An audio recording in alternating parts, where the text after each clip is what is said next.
नमस्कार दोस्तों, आज हम बात करेंगे गवर्नमेंट ऑफ इंडिया एक्ट 1935 की। ये एक महत्वपूर्ण एक्ट था जिसमें कि ब्रिटिश गवर्नमेंट के द्वारा ये प्रयास किया गया था कि भारतीयों को थोड़ी-सी इसमें सेल्फ रूल की आज़ादी दी जाए।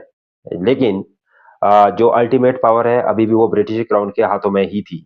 बट इसमें जो मेजर चेंजेज़ लाए गए थे वो सबसे पहला था इसमें कि फेडरल स्ट्रक्चर की इसमें बात की गई कि भई जो भारत में फेडरल स्ट्रक्चर बनाया जाएगा और इसमें प्रोविंशियल ऑटोनॉमी दी गई, यानी कि अब जो राज्य हो गए, भारतीय जो राज्य है उनको स्टेट्स को थोड़ी-सी ऑटोनॉमी दी जाएगी, बट सेंटर अभी भी किसके कंट्रोल में रहेगा? गवर्नर जनरल ऑफ इंडिया के कंट्रोल में रहेगा। और इसके बाद जो नेक्स्ट जो पावर आती है, वो आती है हमारे पास डिवाइड एंड रूल की पावर, जिसको कि इसमें नाम दिया गया था सेपरेट इलेक्टोरेट। ये एक तरह से दोबारा से चाल चली गई थी ब्रिटिशर गवर्नमेंट के द्वारा भारत को तोड़ने की, लेकिन ये भी इम्प्लीमेंट नहीं हो पाया।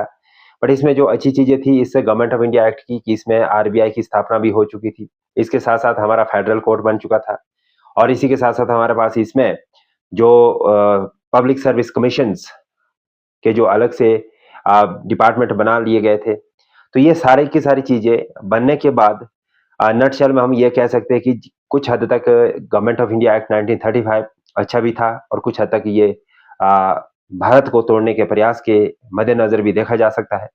लेकिन बाद में होता ये है कि 1950 में बहुत सारे जो प्रोविज़न है वो गवर्नमेंट ऑफ इंडिया एक्ट से लिए जाते हैं।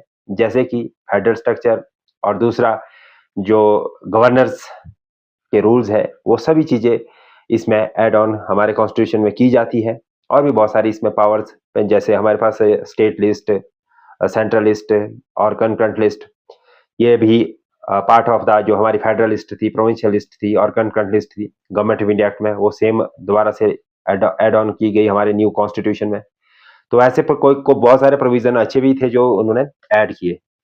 तो इस तरह से इस ब्रीफिंग में हम समझ सकते हैं कि government of India act Bharat के लिए जहाँ पर एक तरह से बेनिफिशियल था, वहाँ दूसरी तरफ इसके लॉसेस भी थे।